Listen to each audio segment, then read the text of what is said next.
It's the Gundam long arms.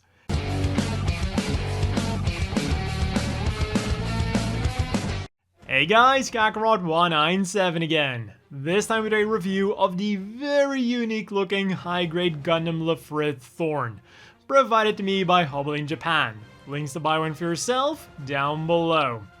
And let's immediately get started with the elephant in the room, or in this case, the robot chicken. Because man, the proportions for this thing are whack, and this isn't one of those cases where at first you think it looks kinda bad, but then you buy the model kit and you warm up to it. No. I thought it looked whack when I first saw it, and after building this thing, I think it still looks crazy. And what also didn't help my perception of this thing was the sticker sheet. And I'm not just talking about the size, because there is a very good reason for that, which we'll get into in a second. For the shell unit, we now just get stickers instead of a very nice mold-in option like there was with the Ariels and the standard Lfrith. To be fair, it does still look good, especially if you use a toothpick to give it a more 3D feel, but it could have been better, and seriously, this thing needs all the benefits it can get. And also, for the chest vents, those stickers are also just cheap. So, for the ones that I could totally understand then, we've got metallic green stickers for the eye and the main camera, which do have green plastic underneath of them, a metallic green sticker for the back camera and the sensor of the gun, which do not have green plastic underneath of them, and then we also have two black ones for the phased array cannon. And then things depend on whether you want the gun format active or non-active. For the latter, you just need a black sticker here, but for the former, you need metallic red stickers for the chest, V-fin jewel, and a total of 14 for the cannon. But still, totally understandable.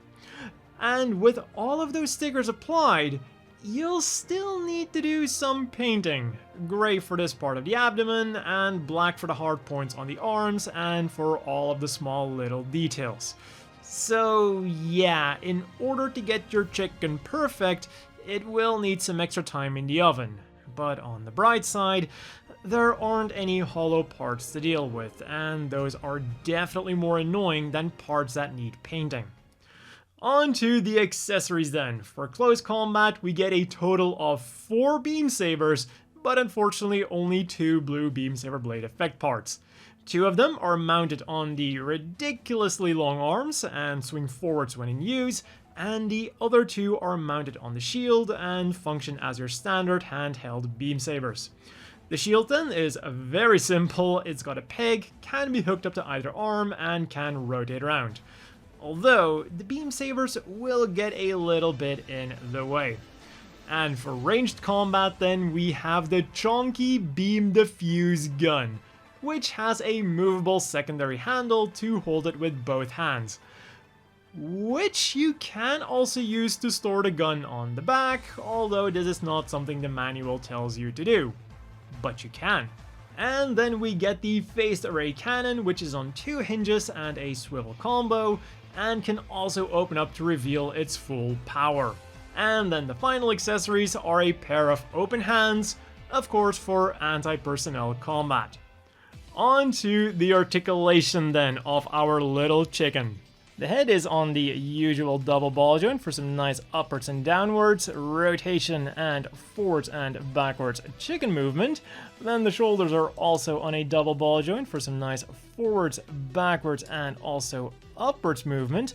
And then the shoulder armor can also individually move up, allowing the arms to go very nicely upward, so he can even do the final shooting pose. Then they'll of course rotate around, bend at the elbow on 2 joints, which is not something we see too often from the Witch from Mercury kits, and then the hands will rotate around, wiggle around, and do everything a ball joint does.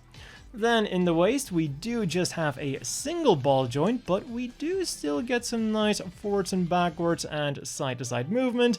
And then for the rotation, we have a simple peg joint taking care of that. then the legs will go very far forward, even though those thighs are pretty thick, and backwards movement is also no problem thanks to the movable back skirt. The outwards movement then is slightly hindered due to the design of the hips, and in particular these thrusters on the front, which also do hinder the rotation a little bit. Then we have a double knee joint with some nice armor.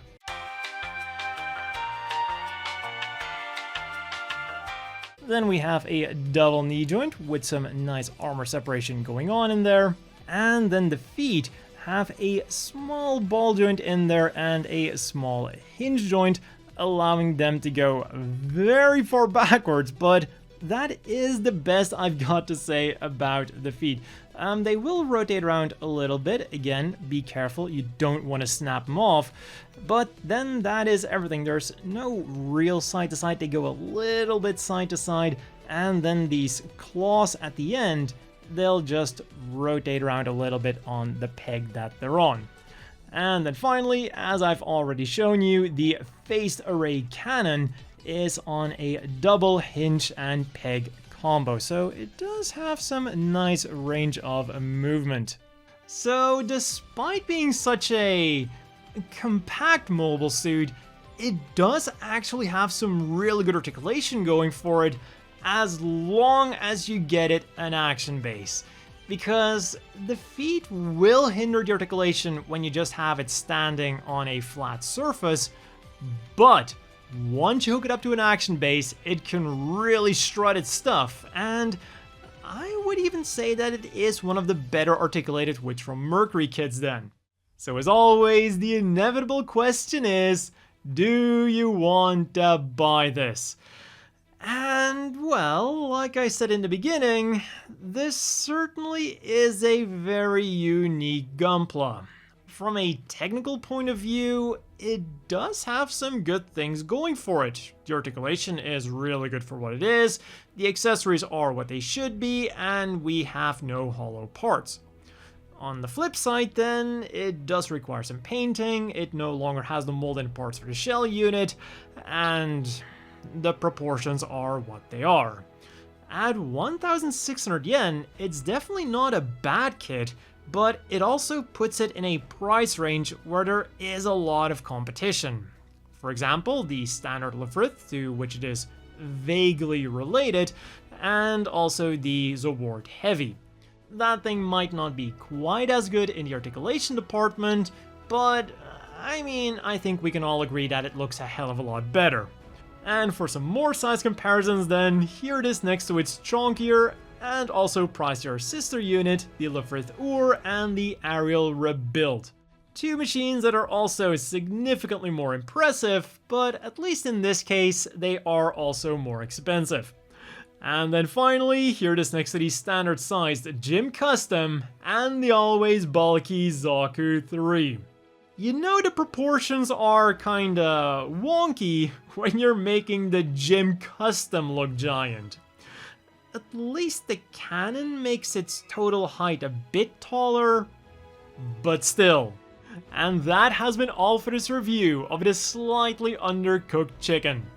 If you want your own, links down below. As always, a big thank you to the Patreon supporters. I hope everyone watching has a great day, and I'll see you all next time.